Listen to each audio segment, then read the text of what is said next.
नमस्कार साथियों, स्वागत है आप सभी का अंकित इंस्पायर्स इंडिया पर। मैं हूं अंकित अवस्थी और आप है मेरे साथ में। पाकिस्तान का तुर्की प्रेम और तुर्की के पाकिस्तान प्रेम की चर्चा ऐसे समय पर करने जब भारत ने अपने पुराने मित्र के साथ अपनी मित्रता दोहराई हो या फिर मित्रता को प्रगाढ़ करने के लिए दुनिया को तस्वीरें दिखाई हो। ये तस्वीर जिसे आप बहुत ही गर्मजोशी से मिलते हुए पुतिन के साथ प्रधानमंत्री नरेंद्र मोदी को देख रहे हैं, चाहे गाड़ी में ट्रैवल करते हुए देख रहे हैं या भारत में पाए सम्मान के साथ उन्हें देख रहे हैं। खबर यह है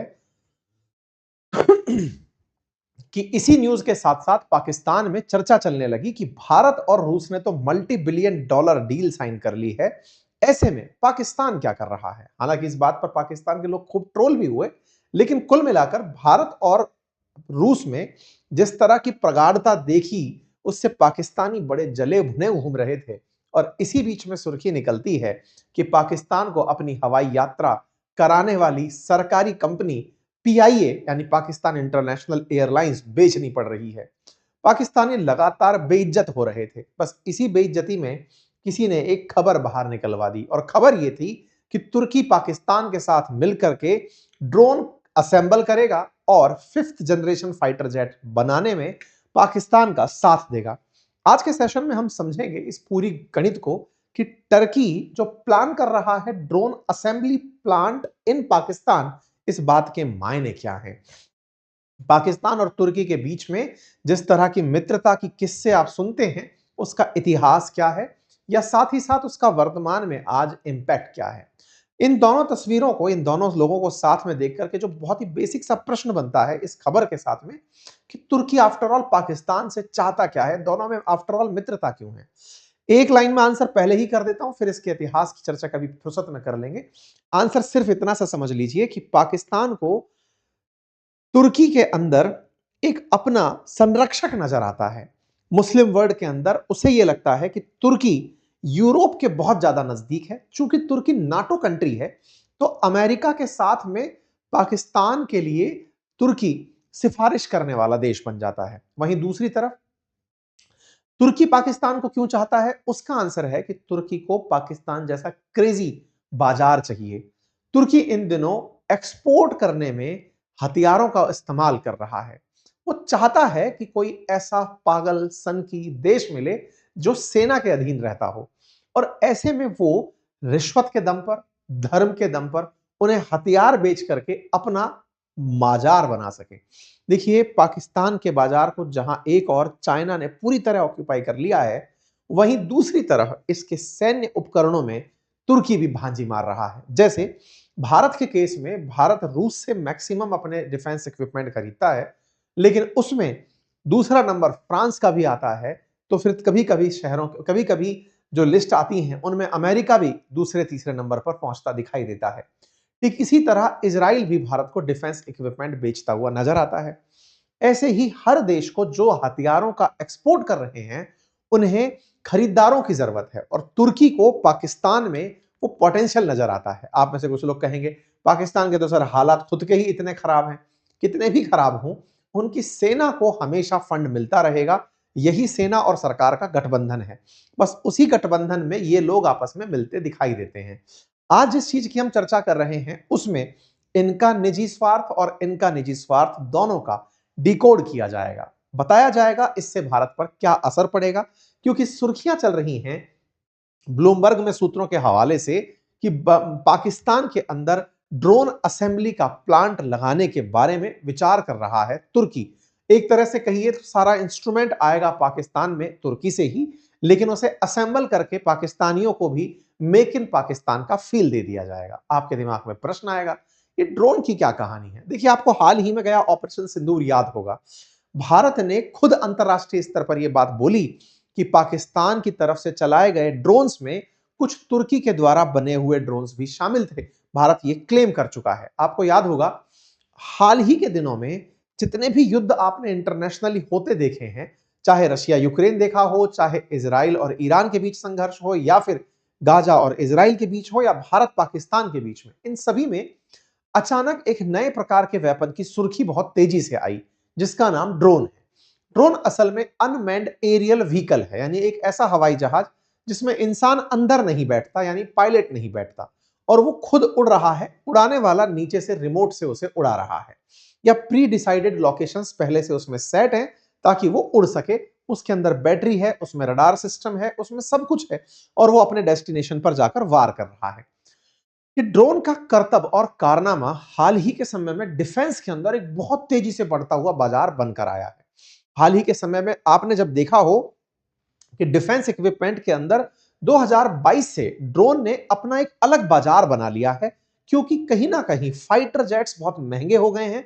साथ में ड्रोन्स के अंदर किसी के भी मतलब जो अटैक करने वाला देश है उसके किसी अपने व्यक्ति के हताहत होने की रत्ती भर भी चिंता नहीं रहती, क्योंकि उड़ाने वाला व्यक्ति कहीं दूर बैठा हुआ है और वो ड्रोन उड़ा चुका है। इसका मतलब ड्रोन खत्म होने पर भी इस व्यक्ति की जान को कोई आंच नहीं आएगी।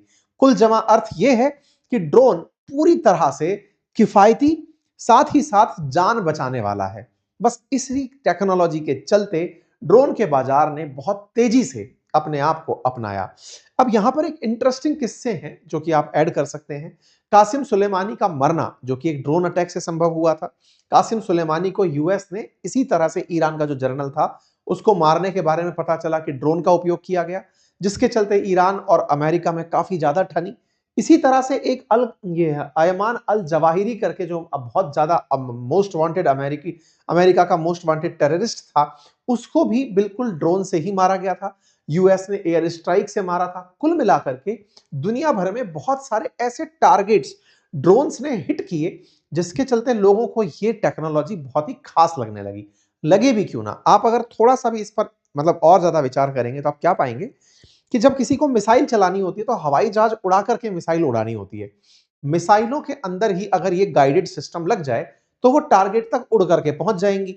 अब मिसाइल की ही आंख कान बना दिए जाएं कि वो देख भी रही है और वो जाकर के टारगेट पर हिट भी हो रही है, तो इससे अच्छा क्या हो सकता है। यानी कि कुछ आत्मघाती ड्रोन भी बनाए गए जो कि एक तरह से मिसाइल पर ही लगा हुआ सिस्टम है, जो जाकर के फट जाएगा और गिर जाएगा। तो ये जो आत्मघाती प्रकार के बम हैं जो ड्रोन बनकर के बाजार में चल रहे हैं, इन्होंने रशिया यूक्रेन युद्ध में बहुत फुटेज खाई। आपको याद होगा यूक्रेन का साथ देने के लिए तुर्की ने अपने ड्रोन्स भेज दिए थे, जिनका नाम बायरक्तार ड्रोन था। ये बाइकर नाम की कंपनी के द्वारा बनाए जा रहे थे। तुर्की ने अपने जब ड्रोन भेजे उस समय तक रूस इस बात को लेकर प्रिपेयर नहीं था, लेकिन जैसे ही इसने बायरक्तार ड्रोन भेजे तुरंत प्रभाव से रूस को बैकफुट पर होना पड़ा। आपको याद होगा ऐसी कुछ फुटेजेस बाहर आई थी जिसमें ड्रोन उड़ते हुए वेपन ले जा रहे जहाज को टारगेट करते हुए दिखे थे। तुर्की ने रशिया यूक्रेन युद्ध में अपने बनाए हुए ड्रोन का जो प्रदर्शन किया, उससे दुनिया में युद्ध का गणित बदल गया और तुर्की के ड्रोन अत्यधिक फेमस हो गए, क्योंकि जहां बहुत तेजी से आक्रामक होकर के रूस यूक्रेन पर हमला करता चला आ रहा था, उसे पीछे हटाने में केवल और केवल तुर्की के ड्रोन्स का योगदान था। बस ये जो योगदान था, ये अमेरिका जैसे वेस्टर्न वर्ल्ड के देश भी समझ नहीं पाए थे कि ये कैसे इतना जल्दी से मार्केट को पकड़ गए, कि बाजार में जहां पर युद्ध हो रहा है, मैं बाजार बोलता हूं अक्सर युद्ध के मैदान को, क्योंकि वहां शक्ति प्रदर्शन हो रहा है, वहां अमेरिका, वहां रूस, सभी लोग अपनी अपनी शक्ति दिखा रहे हैं कि हमारे वेपन कितने अच्छे हैं। यहां बाजी मार गया तुर्की। उसने यूक्रेन को अपनी तरफ से ड्रोन भेजे और कहा इन्हें आप चलाओ रूस के ऊपर, रूस आगे नहीं आ पाएगा। और आज भी आप देखें तो रूस को बहुत बड़ी चैलेंज जो मिला है वो यूक्रेन की तरफ से हुए ड्रोन अटैक्स के कारण मिला है, और हुआ भी यही। तुर्की के यूक्रेन को जो ड्रोन दिए गए थे, उन्होंने पूरी तरह से मतलब ऐसे ऐसे निशाने बनाए जो कि सुर्खियों का हिस्सा बने। आपको याद होगा ट्रक भर करके ड्रोन गए थे, रशिया के अंदर ड्रोन भेज दिए थे इन लोगों ने और वहां से ड्रोन चलाए। कुल मिलाकर के पुतिन के खिलाफ यूक्रेन का साथ देते हुए तुर्की ने ड्रोन भेजे थे। एक इंटरेस्टिंग बात देखिए, तुर्की जो है ना वो नाटो कंट्री है, अमेरिका का साथी है। अमेरिका का साथी होते हुए यूक्रेन को वेपन देता है। वहीं दूसरी तरफ पुतिन जो है वो भारत के साथी हैं, भारत को वेपन देते हैं। तो भारत और रूस की मित्रता अगर है तो नैसर्गिक रूप से तुर्की भारत के विरोधी का मित्र हुआ और रूस के विरोधी का मित्र हुआ। तो तुर्की ने यूक्रेन का जब साथ दिया तो नाटो को खुश किया, प्लस पुतिन को आराम से टारगेट करके हराया। हराया से मतलब बैकफुट पर छोड़ा। रूस हारा नहीं, आज तक वो आगे बढ़ा हुआ है। लेकिन इसके पीछे एक और उद्देश्य था जो हमने लास्ट टाइम भी डिस्कस किया था, कि पुतिन को ये जो टक्कर दे रहे थे तुर्की वाले, इनका असल उद्देश्य था कि अमेरिका से उसका F-35 फाइटर जेट मांग ले। असल में क्या है कि अमेरिका F-35 फाइटर जेट तुर्की को नहीं देना चाहता। इसके पीछे की भी एक बड़ी कहानी है। तुर्की खुद से अपना एक 5th जनरेशन फाइटर जेट बना रहा है, जो कि कान प्रोजेक्ट के तहत बन रहा है, KAAN प्रोजेक्ट के तहत। और जो इस प्रोजेक्ट के तहत फाइटर जेट बना रहा है, उसे दुनिया के बेहतरीन फाइटर जेट्स के इंजन देखने हैं, उसे देखना है कि वो काम कैसे करते हैं। अमेरिका को जब से ये बात मालूम चली कि तुर्की वाले खुद का 5th जनरेशन फाइटर जेट बना रहे हैं, F-35 की जिद हो रही है कि हमें F-35 दे दो और हम उसे खोल के अपना बना लेंगे, अमेरिका पीछे हट गया। अमेरिका पीछे हटा तो अमेरिका को फिर से रिझाने के लिए ये यूक्रेन का साथ दिया। खैर साहब, कोई बात नहीं, पुतिन को इससे बड़ा सेटबैक भी लगा। पुतिन के साथ निकलकर आया ईरान। ईरान ने फिर अपनी तरफ से इनको ड्रोन दिए कि साहब रशिया वालों, आप भी ड्रोन लगा लगा के उड़ाओ। और दोनों तरफ से वॉर के अंदर ड्रोन वर्सेस ड्रोन चलना शुरू हुआ। फिलहाल की जो खबरें हैं जो ड्रोन बाजार पर फोकस करती हैं, वो ये कि आने वाले समय के अंदर ड्रोन का जो बाजार है वो बहुत ज्यादा बढ़ने वाला है। हाल ही में अमेरिका ने 300 के ड्रोन बनाने के लिए, यानी 3 लाख ड्रोन बनाने के लिए, तुरंत बनाने के लिए कहा गया है डिपार्टमेंट के द्वारा। कारण भी है, सस्ते हैं, किफायती हैं, नुकसान का कोई डर नहीं है, कोई व्यक्ति हताहत हो नहीं रहा है। परिणाम यह निकलता है कि 2030 तक बाजार में ड्रोन का बाजार बढ़कर के 22 से 42 बिलियन डॉलर तक हो जाएगा, इस तरह का माना जाता है। वर्तमान में 15 से 21 बिलियन डॉलर का बाजार चल रहा है ड्रोन का, जो कि एवरेज CAGR 8.6% के हिसाब से बढ़ रहा है। वर्तमान में जो ड्रोन प्रेजेंट है बाजार में, उनमें सेकंड टॉप ब्रांड पर इस समय बायरक्तार ड्रोन चल रहा है, जो तुर्की का है, अमेरिका का प्रेडेटर है, और उसके बाद में बायरक्तार ड्रोन आता है। ये जो बायरक्तार ड्रोन है ना, जिस कंपनी द्वारा बनाया जाता है, वो कंपनी रसप अर्दगन जो हैं, जो कि तुर्की के राष्ट्रपति हैं, उनके दामाद की है।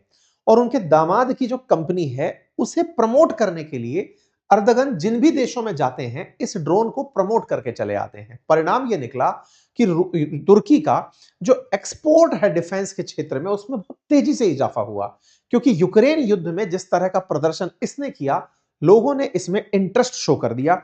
परिणाम यह निकला कि तुर्की की ड्रोन इंडस्ट्री बूम पर आ गई।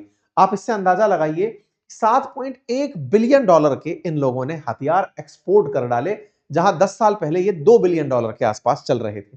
इनका बाजार एक्सपोर्ट में 15 बिलियन डॉलर तक पहुंचेगा, ऐसा मार्केट के अंदर चर्चाएं हैं। कुल मिलाकर के तुर्की ने अपने ड्रोन बाजार को यूक्रेन युद्ध से बहुत चमका दिया। वहां चमका करके इसने खरीदार मांगे। आप जानकर आश्चर्य होंगे कि इनके पास वेटिंग है कि डिलीवर नहीं कर पा रहे हैं ड्रोन। इनकी कंपनी पर इतने ऑर्डर हैं, 30 देशों के ऑर्डर इनको मिल चुके हैं। ऐसे में बड़े ग्राहकों में पाकिस्तान निकल कर आता है, क्योंकि पाकिस्तान वो देश है जिसे भारत के डर में खूब सारे हथियार बनाने हैं, खूब बड़ी सेना रखनी है, उसको भारत से झगड़ने के लिए कि कल को अगर भारत हमें खत्म करने आए तो हमारे पास भी प्रॉपर साजो सामान होना चाहिए। तो पाकिस्तान को तुर्की अपने उन बाजारों में से देखता है जिन्हें वो ड्रोन बेच सके। इतना ही नहीं, तुर्की अब अपने लेवल पर एक 5th जनरेशन फाइटर जेट कान बना रहा है। ये जो कान नामक फाइटर जेट है, इसकी चर्चाएं इस समय बहुत हो रही हैं, क्योंकि तुर्की इस फाइटर जेट में स्टेल्थ टेक्नोलॉजी लगा रहा है। कहते हैं 5th जनरेशन फाइटर जेट या जनरेशन जितनी जितनी बढ़ती जाती हैं, उनके अंदर जहाजों के बचने की संभावनाएं बढ़ जाती हैं। दुश्मन उन्हें टारगेट नहीं कर पाते, इसलिए उन्हें बेहतर किस्म का माना जाता है। जनरेशन वाइज, जैसे होटल के अंदर 4 स्टार से 5 स्टार तक जब आप जा रहे होते हैं कि साहब इनके पास स्विमिंग पूल है, साहब इनके पास स्विमिंग पूल भी है, बड़ा जंगल भी है, तो फैसिलिटीज के साथ स्टार रेटिंग बढ़ती जाती है। ऐसे हवाई जहाजों में जब आप जनरेशन बढ़ाते चले जाते हैं, तो उसमें 2 चीजें देखी जाती हैं कि उसकी एफिशिएंसी कितनी है, यानी कि गति के साथ कितना अच्छे से काम करके आ जाता है, टेक्नोलॉजी को कैसे ऑपरेट करता है, साथ ही साथ खुद के बचने के चांसेस कितने हैं, क्योंकि हवाई जहाज बहुत महंगे होते हैं। फाइटर जेट्स की कीमत हजारों करोड़ में होती है। ऐसे में अगर एक भी जहाज खत्म होता है तो उसका बड़ा लॉस होता है। तो बोले ये मरे नहीं, दुश्मन पकड़ नहीं पाए, इसके लिए एक तकनीकी बनती है जिसका नाम होता है स्टेल्थ टेक्नोलॉजी, अर्थात आप रडार की पकड़ में ना आओ, ऐसी टेक्नोलॉजी। जो इस तरह के फाइटर जेट्स बनाने में कामयाब होते हैं, वो 5th जनरेशन फाइटर जेट्स में कंसीडर किए जाते हैं। तो ये इस तरह का फाइटर जेट बनाने में लगे हुए हैं। पाकिस्तान को ये इसमें भी ग्राहक के रूप में जोड़ना चाहते हैं। हाल ही में इन्हीं के बायरक्तार कंपनी ने एक ऐसा ड्रोन जेट शोकेस किया जो जहाज से लड़ाई लड़ रहा था। तुर्की वालों ने जहाज यानी कि फाइटर जेट, और फाइटर जेट ने मिसाइल चलाई, तो इनका बनाया हुआ जो तुर्की का फाइटर वो है ड्रोन है, वो उससे बढ़िया से लड़ाई लड़ा। कुल मिलाकर के तुर्की वालों ने ड्रोन का बाजार बढ़िया पकड़ लिया है और ऐसा करने में बायकर नाम की जो कंपनी है, जिसका मालिक सेल्कुक बायकतार है, वो जो कि अर्दगन का दामाद है, उसका ही बड़ा रोल दिखाई दे रहा है। खैर, फिलहाल के लिए तुर्की दुनिया भर में अपने स्टॉल लगा लगा कर बता रहा है कि हम ड्रोन डिलीवर करते हैं, जिसे चाहिए ले लो। जैसे हाल ही में कोलंबिया में ये ड्रोन बेचते हुए अपना स्टॉल लगा के दिखाई दिए। वहीं से ये खबर निकल कर आई कि तुर्की की पाकिस्तान के साथ बातचीत चल रही है, जो दिसंबर की खबर थी, लेकिन अब वो बाहर सरफेस हुई कि पाकिस्तान में ये इन ड्रोनों को वहीं पर असेंबल करेंगे। पाकिस्तानी इसी बीच को मेक इन पाकिस्तान भारत से कॉपी किया हुआ मानेंगे। बड़ा सवाल है, भारत इसे कैसे लेता है? तो देखिए, एक चीज तो आप जानते हैं, भारत पाकिस्तान के झगड़े में पाकिस्तान के साथ तुर्की खड़ा रहा। ये हमने ऑपरेशन सिंदूर में देखा। ऑपरेशन सिंदूर में देखा कि तुर्की की नेवी पाकिस्तान पहुंची थी। टर्किश मेड जो ड्रोन है वो सिविलियन प्लेन के रूप में यूज होने के बाद भारत पर चलाए भी गए थे, जिसके भी प्रमाण हमारे पास मिले। इसका मतलब ये दोनों लोग एक दूसरे के साथ हैं। दोनों के अब मंतव्य भी समझ लीजिए।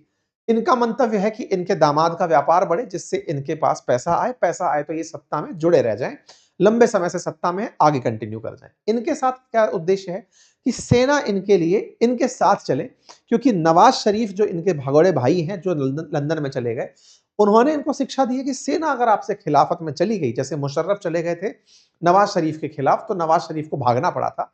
इनके खिलाफ अगर आसिम मुनीर चले गए तो सत्ता से हाथ धोना पड़ेगा।